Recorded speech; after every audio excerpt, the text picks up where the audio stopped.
Hi friends, good morning everyone. Welcome back to my YouTube channel Aishwarya all in one videos. Friends, ಇನ್ನೂ ಯಾರಾದರೂ ನನ್ನ ಚಾನಲ್ಗೆ subscribe ಆಗಿಲ್ಲ ಅಂತಂದರೆ ಸಬ್ಸ್ಕ್ರೈಬ್ ಮಾಡಿಕೊಂಡು ಹಾಗೆ ಪಕ್ಕದಲ್ಲೇ ಒಂದು ಬೆಲ್ ಐಕಾನ್ ಕಾಣಿಸುತ್ತೆ, ಅದನ್ನು ಪ್ರೆಸ್ ಮಾಡಿ. ಯಾಕಂದರೆ ನಾನೇನಾದರೂ ವಿಡಿಯೋಸ್ ಹಾಕಿದ್ರೆ ಅದ್ರದ್ದು ನೋಟಿಫಿಕೇಷನ್ ನಿಮಗೆ ಬಂದು ತಲುಪುತ್ತೆ. ಹಾಗಾಗಿ ನೀವು ನನ್ನ ವಿಡಿಯೋಗಳನ್ನ ನೋಡ್ಬೋದು ಅಂತ ಹೇಳ್ತಾ ಬನ್ನಿ, ಇವತ್ತು ಸಂಡೇ ಹೇಗೆ ಹೋಗುತ್ತೆ ಅಂತ ನೋಡೋಣ. ಯೂಶ್ವಲಿ ನನಗೆ ಸಂಡೇ ಅಂತಂದರೆ ತುಂಬಾ ಬೋರು, ಯಾಕಂದರೆ ಎಲ್ಲೂ ಹೊರಗಡೆ ಕರ್ಕೊಂಡು ಹೋಗಲ್ಲ. ಹಾಗಾಗಿ ನಮ್ಮ ಮನೆಯವರಿಗೆ ಕೆಲಸ ಇರುತ್ತೆ, ಅದು ಇದು ಅಂತ ಅಂತಿರ್ತಾರೆ, ಏನು ಮಾಡೋಕ್ಕಾಗಲ್ಲ. ಹಾಗಾಗಿ ನನಗೆ ಬೋರ್ ಅಂತ ಅನಿಸ್ಬಿಡುತ್ತೆ. ಹೊರಗಡೆ ಎಲ್ಲಾದರೂ ಒಂದು ಸ್ವಲ್ಪ ಥರ 1 ಗಂಟೆನಾದ್ರು ಹೋಗಿ ಬಂದರೆ ನನಗೆ ಆ ದಿನ ಸಂಡೇ ಕಂಪ್ಲೀಟ್ ಆಯಿತು ಅಂತ ಅನಿಸುತ್ತೆ. ಹಾಗೆ ಫ್ರೆಂಡ್ಸ್, ಮಕ್ಕಳಿಗೂ ಕೂಡ ಒಂದು ವಾರಕ್ಕೆ 1 ದಿನ ರಜೆ ಇರುತ್ತೆ ಪಾಪ ಅವರಿಗೂ. ಸೊ ಅವರು ಯಾವತ್ತೂ ಕೇಳಲ್ಲ ನನಗೆ ಅಲ್ಲಿ ಕರ್ಕೊಂಡೋಗು ಇಲ್ಲಿ ಕರ್ಕೊಂಡೋಗು ಅಂತ ಕೇಳೋದಿಲ್ಲ. ವಾರ ಇಡೀ ಬೆಳಗ್ಗೆ ಹೋದರೆ ಮತ್ತೆ ಸಂಜೆ ಬರ್ತಾರೆ 4 ಗಂಟೆ 4:15ಗೆ. ಆಟ ಆಡ್ತಾರೆ, ಸ್ವಲ್ಪ ಹೊತ್ತು ಹೋಮ್ವರ್ಕ್ ಮಾಡ್ತಾರೆ, ಊಟ ಮಾಡ್ತಾರೆ, ಮಲಗ್ತಾರೆ. ಇದು ಇಷ್ಟು ರುಟೀನು.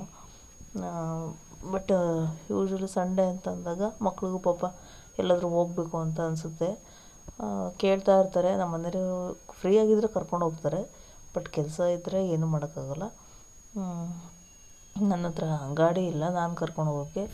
ಹಾಗಾಗಿ ನಮ್ಮ ಮನೆಯವ್ರ ಮೇಲೆ ಡಿಪೆಂಡ್ ಆಗಿದ್ದೀವಿ. ಕರ್ಕೊಂಡು ಹೋದರೆ ಅವರೇ ಕರ್ಕೊಂಡು ಹೋಗಬೇಕು, ಇಲ್ಲ ಅಂತಂದರೆ ಮನೆಯಲ್ಲೇ ಇರ್ತೀವಿ. ನಾನು ಮನೆಯಲ್ಲೇ ಇರ್ತೀನಿ, ಎಲ್ಲೂ ಹೋಗೋದಿಲ್ಲ. ನನಗೂ ಭಾನುವಾರ ಅಷ್ಟೇ 1 ದಿನ ಹೋದರೆ ಹೋಗ್ತೀನಿ, ಇಲ್ಲ ಅಂತಂದರೆ ಇಡೀ ದಿನ ಮನೇಲೇ ಇರ್ತೀನಿ ಫ್ರೆಂಡ್ಸ್. ಮತ್ತೇನಪ್ಪ ಅಂದರೆ ನಾನು ನಮ್ಮ ಮನೆಯವರು ಹೆಂಗೆ ಅಂತಂದರೆ ಪೂರ್ತಿ ಆಪೋಸಿಟ್ಟು. ಅವರೊಂದು ದಿಕ್ಕಲ್ಲಿ ಸಾಕ್ತಾಯಿದ್ರೆ ನಾನೊಂದು ದಿಕ್ಕಲ್ಲಿ ಹೋಗ್ತಾಯಿರ್ತೀನಿ. ಹಾಗೆ ಇಬ್ಬರೂ ಆಪೋಸಿಟ್ಟಾಗಿರ್ತೀವಿ ಯಾವಾಗಲೂ. ಅವರು ಹೇಳಿದ ವಿಷಯ ನನಗೆ ಆಗೋದಿಲ್ಲ, ನಾನು ಹೇಳಿದ ವಿಷಯ ಅವ್ರು ತಗೊಳ್ಳಲ್ಲ. ಬಟ್ ಒಂದೊಂದು ಸಲ ಅವ್ರು ಹೇಳಿದ ಎಲ್ಲ ಕೆಲಸಗಳು, ಎಷ್ಟೋ ಕೆಲಸಗಳು ನಾನು ಮಾಡಿದ್ದೀನಿ, ಬಟ್ ನಾನು ಹೇಳಿದ ಕೆಲಸ ಮಾಡಲ್ಲ ಅವರು. ಹಂಗಂತ ನನಗೇನು ಬೇಜಾರಿಲ್ಲ, ಬಟ್ ಅವ್ರ ಖುಷಿ. ಬಟ್ ನಾನು ಹಂಗೆ ಮಾಡೋಣ ಹಿಂಗೆ ಮಾಡೋಣ ಅಂತ ಹೇಳ್ತಾನೆ ಇರ್ತೀನಿ. ಬಟ್ ಅವ್ರ ಮನಸ್ಸಲ್ಲಿ ಏನು ಬರುತ್ತೆ ಅದನ್ನೇ ಅವ್ರು ಮಾಡೋದು. ಹಾಗಾಗಿ ಹೇಳಿದೆ ಆಪೋಸಿಟ್ ಅಂತ ಹೇಳ್ಬಿಟ್ಟು. ಅದಕ್ಕೋಸ್ಕರ ಏನು ನನ್ನ ಮಾತು ಕೇಳಿಲ್ಲ ಅಂತ ಏನು ಜಗಳ ಆ ಥರ ಎಲ್ಲ ಏನೂ ಇಲ್ಲ. ಅಲ್ಲಿಗೆ ಬಿಟ್ಬಿಡ್ತೀನಿ ನಾನು. ಅದನ್ನು ನನಗೆ ಹೇಳ್ಕೊಂಡು ಹೋಗಿ ಅದನ್ನು ಜಗಳ ಮಾಡಬೇಕು, ಅದನ್ನು ಡ್ರ್ಯಾಗ್ ಮಾಡ್ಕೊಂಡು ಹೋಗಬೇಕು, ಆ ಥರ ಎಲ್ಲ ನನಗಿಷ್ಟ ಆಗೋಲ್ಲ. ಕೇಳಿಲ್ಲ ಅಂತಂದರೆ ನನಗೆ ಇವ್ರು ಹೆಂಗೆ ಅಂತ ಗೊತ್ತು. ಹಾಗಾಗಿ ನಾನು ಏನು ಮಾಡ್ತೀನಿ, ಅಲ್ಲಿಗೆ ಅದನ್ನು ಸ್ಟಾಪ್ ಮಾಡಿಬಿಡ್ತೀನಿ. ಓಕೆ, ನಿನಗೇನು ಇಷ್ಟ ಆಗುತ್ತೆ ಅದನ್ನೇ ಮಾಡು ಅಂತೇಳಿ. ಮಾಡಲ್ಲ ಅಂತ ಗೊತ್ತಾದ್ಮೇಲೆ ಮತ್ತೆ ಇನ್ನೇನು ಮಾಡೋಕ್ಕಾಗಲ್ಲ, ಬೇರೆ ಆಪ್ಷನ್ ಇರೋಲ್ಲ ನಮಗೆ. ಸೊ ಹಾಗಾಗಿ ಅದನ್ನು ಹಾಗೆ ಬಿಟ್ಬಿಡ್ತೀನಿ ಫ್ರೆಂಡ್ಸ್. ಈಗೇನು ನಾನು ಟೊಮೆಟೊ ಎಲ್ಲ ಕ್ಯಾಚಿಟಿದು ಅದು ಮಾಡ್ತಾಯಿದ್ದೀನಿ, ಶಾರ್ಟ್ ವಿಡಿಯೋಗೋಸ್ಕರ ಅಷ್ಟೇ ಮಾಡ್ತಿರೋದು. ದಯವಿಟ್ಟು ನೆಗೆಟಿವಾಗಿ ತೊಗೊಬೇಡಿ, ಫನ್ನಿಯಾಗಿ ತೊಗೊಳ್ಳಿ ಫ್ರೆಂಡ್ಸ್. Okay friends. ಹಾಗೆ ಫ್ರೆಂಡ್ಸ್, ಇನ್ನೂ ತಿಂಡಿ ಆಗಿಲ್ಲ, ಈಗಿನ್ನೂ ಮತ್ತೆ ಲೇಟ್ ಆಗುತ್ತೇನೋ, ಇನ್ನೂ ಮಸಾಲೆ ಸಾರು ರುಬ್ಬಿಲ್ಲ. ಹಾಗೆ ಪಲಾವ್ ಮಾಡಿಕೊಂಡು ತಿಂದು ಇನ್ನೇನಿಲ್ಲ ಇವತ್ತಿನ ರೂಟೀನು. ಸಂಡೇ ಸ್ಪೆಷಲ್ಲು ಇವತ್ತು ಚಿಕನ್ ಬಿರಿಯಾನಿ ಮಾಡೋಣ ಅಂತ ಅಂದ್ಕೊಂಡಿದ್ದೀನಿ. ಹಾಗೆ ಬರ್ತಾ ಚಿಕನ್ ತೊಗೊಂಬರ್ತೀನಿ ಅಂತ ಹೇಳಿದ್ದಾರೆ. ಚಿಕನ್ ಒಂದು 1/2 kg ತೊಗೊಂಬರ್ರಿ ಸಾಕು ಅಂತ ಹೇಳಿದ್ದೀನಿ. ಯಾಕಂದರೆ ಅದು ಇವಾಗ ಪಲಾವ್ ಮಾಡಿದ್ದೀನಿ, ಅದು ಇರುತ್ತೆ ಸ್ವಲ್ಪ. ಹಿಂದೆಯೇ ಚಿಕನ್ ಬಿರಿಯಾನಿ ಮಾಡೋಕ್ಕೆ ಹೋದರೆ ಮತ್ತೆ ಎಲ್ಲ ಹಾಗೆ ಉಳ್ಕೊಂಡ್ಬಿಡುತ್ತೆ. ನಮ್ಮನೆ ಇರೋದೇ 2 ಚಿಕ್ಕ ಮಕ್ಕಳುಗಳು, ನಾವು ನಮ್ಮ ಮನೆಯವರು. ಹಾಗಾಗಿ ಊಟ ಎಲ್ಲ ಹಾಗೆ ಉಳಿದು ಬಿಡುತ್ತೆ. ಸೊ ಹಾಗಾಗಿ 1/2 kg ಅಷ್ಟೇ ತೊಗೊಂಬರ್ರಿ ಅಂತ ಹೇಳಿದ್ದೀನಿ. ಅವ್ರು ತೊಗೊಂಬಂದ ತಕ್ಷಣ ಬಿರಿಯಾನಿ ಮಾಡ್ತೀನಿ. ಇವತ್ತು ಸಂಡೇ ಇಷ್ಟೇ, ಮನೆಯಲ್ಲೇ ಇರೋದು, ಎಲ್ಲೂ ಹೊರಗಡೆ ಹೋಗೋ ಅಂಥದ್ದಿಲ್ಲ ಈ ಫ್ರೆಂಡ್ಸ್. ಈಗ ಹಾಗೆ ನಮ್ಮ ಅಮ್ಮನ ಮನೆಗೆ ಹೋಗಿ ಅಲ್ಲಿ ಅವ್ರ ಹತ್ರ ಮಾತಾಡಿಸ್ತೀನಿ ಅಂತ ಲಾಸ್ಟ್ ವಿಡಿಯೋದಲ್ಲೇ ಹೇಳಿದ್ದೆ ನಾನು. ಸೊ ಅಲ್ಲಿಗಾದರೂ ಹೋಗೋಣ ಅಂತ ಅಂದ್ಕೊಂಡೆ, ಬಟ್ ಆಗಲಿಲ್ಲ ಅದನ್ನು. ಬಟ್ ನೆಕ್ಸ್ಟ್ ಯಾವಾಗಾದ್ರು ಹೋದಾಗ ಖಂಡಿತವಾಗ್ಲೂ ಮಾತಾಡಿಸ್ತೀನಿ ಅವ್ರ ಹತ್ರ. ಅವ್ರ ಮನೆಯೂ ತುಂಬ ದೂರ ಇಲ್ಲ, ಹತ್ರನೇ ಆಗುತ್ತೆ. ಬಟ್ ನನಗೆ ಹೋಗೋಕ್ಕಾಗಲಿಲ್ಲ ಅಷ್ಟೇ. ಸಂಡೇ ಬೇರೆ ಇತ್ತು, ಹೋಗೋಣ ಅಂತಲೇ ಇದ್ದೆ. ಏನೋ ಸಣ್ಣ ಪುಟ್ಟ ಸಮಸ್ಯೆಗಳಿರ್ತಲ್ಲ ನಮಗೂ, ಹಾಗಾಗಿ ಹೋಗೋಕ್ಕಾಗಲಿಲ್ಲ. ಬಟ್ ನೆಕ್ಸ್ಟ್ ಟೈಮ್ ಖಂಡಿತವಾಗ್ಲೂ ಹೋದರೆ ಅಲ್ಲಿನ ವಿಡಿಯೋಗಳೆಲ್ಲ ಅವ್ರು ಮಾತಾಡಿದ್ದೆಲ್ಲ ನಿಮ್ಮ ಜೊತೆ ಶೇರ್ ಮಾಡ್ಕೊತೀನಿ ಫ್ರೆಂಡ್ಸು. ಮತ್ತು ಈಗ ಈಗ ಬೆಳ್ಳುಳ್ಳಿ ಬಿಡಿಸ್ಕೊಂಡು ಯಾವಾಗ ನಾನು ಪಲಾವ್ ಮಾಡಿ ತಿನ್ನೋದು ಗೊತ್ತಾಗ್ತಿಲ್ಲ. ಮಕ್ಕಳು ಬೇರೆ ಬೇಗ ಮಾಡು ಅಂತಿದ್ದಾರೆ. ಬೇಗನಾದ್ರು ಎದ್ದಿದ್ರೆ ಆಗಿತ್ತಲ್ಲಪ್ಪ ಅಂತ ಅನ್ನಿಸ್ತು ನನಗೆ. ಹಠ ಮಾಡ್ತಿದ್ರು ಹೊಟ್ಟೆ, ಯಾಕಂದರೆ ಅವ್ರು ಬೆಳಗ್ಗೆನೇ ಬೇಗ 8 ಗಂಟೆಗೆ ತಿಂದು ಹೋಗ್ಬಿಡ್ತಾರಲ್ಲ, ಅದೇ ಅಭ್ಯಾಸ ಆಗಿಬಿಟ್ಟಿದೆ ಅವರಿಗೆ. 8 ಗಂಟೆ 8:30 ಅಷ್ಟೊತ್ತಿಗೆ ತಿಂಡಿ ತಿನ್ನಿಸ್ತಾ ಇರ್ತೀನಿ ಬೆಳಗ್ಗೆ. ಹಾಗಾಗಿ ಪಾಪ ಸಂಡೇನೂ ಅದನ್ನೇ ಕೇಳ್ತಾಯಿದ್ರು. ನಾನು ಸಂಡೇ ಅಲ್ಲ ಅಂಥೇಳಿ ನಿಧಾನಕ್ಕೆ ಎದ್ದು ಮಾಡಿದೆ.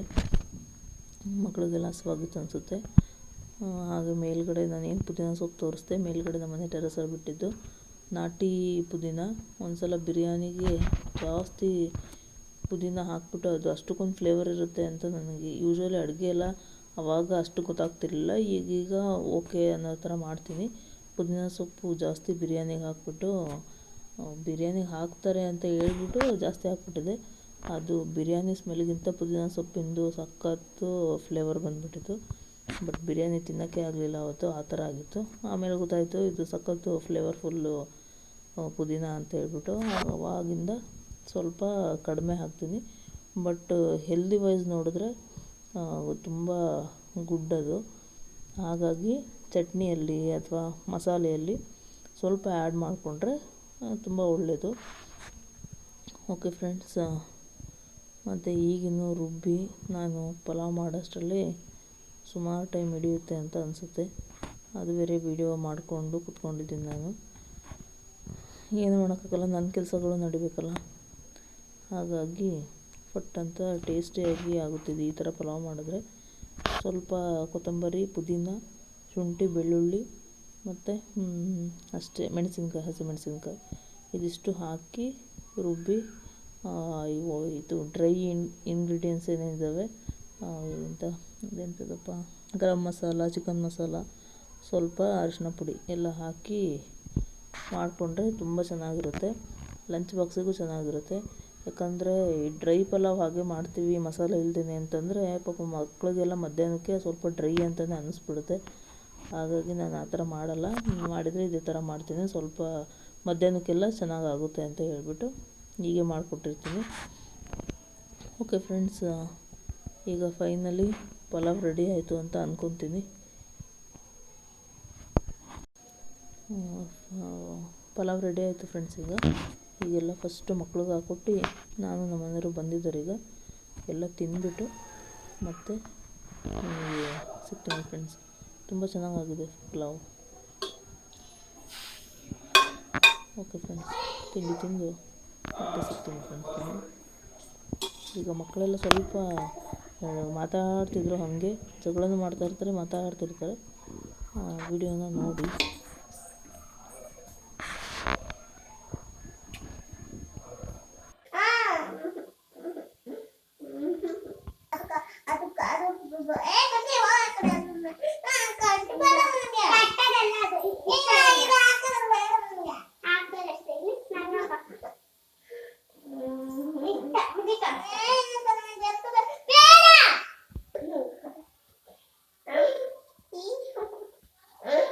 ಯಾಕೆ ಅಳ್ತಿದ್ಯಾ?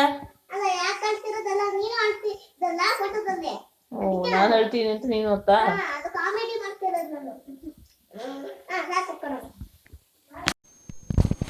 ಫ್ರೆಂಡ್ಸ್, ಈಗ ಎಲ್ರಿಗೂ ತಿಂಡಿ ಎಲ್ಲ ಆಯಿತು. ತಿಂಡಿ ತಿಂದು ನಾನು ಒಟ್ಟಿಗೆ ಸಂಜೆ ಸಿಗ್ತಾಯಿದ್ದೀನಿ. ಸಂಜೆ ಚಿಕನ್ ಮ್ಯಾರಿನೇಟ್ ತಂದಿದ್ರಲ್ಲ ಬೆಳಗ್ಗೆನೇ, ಅದನ್ನು ಸ್ವಲ್ಪ ಮ್ಯಾರಿನೇಟ್ ಮಾಡಿ ಇಟ್ಟಿದ್ದೆ.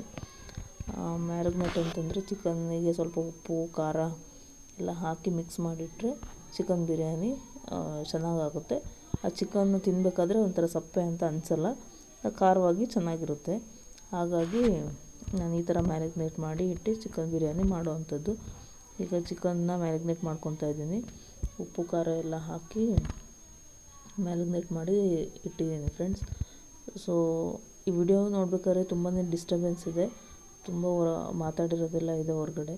ಸಾರಿ, ಅಡ್ಜಸ್ಟ್ ಮಾಡ್ಕೊಂಡು ನೋಡಿ ಫ್ರೆಂಡ್ಸ್. ಹಾಗೆ ಚಿಕನ್ ಬಿರಿಯಾನಿ ಕ್ವಿಕ್ಕಾಗಿ ಮಾಡ್ಕೊಂಡಿದ್ದೀನಿ. ನೀವು ಕೂಡ ಮನೇಲಿ ಒಂದು ಸಲ ಟ್ರೈ ಮಾಡಿ.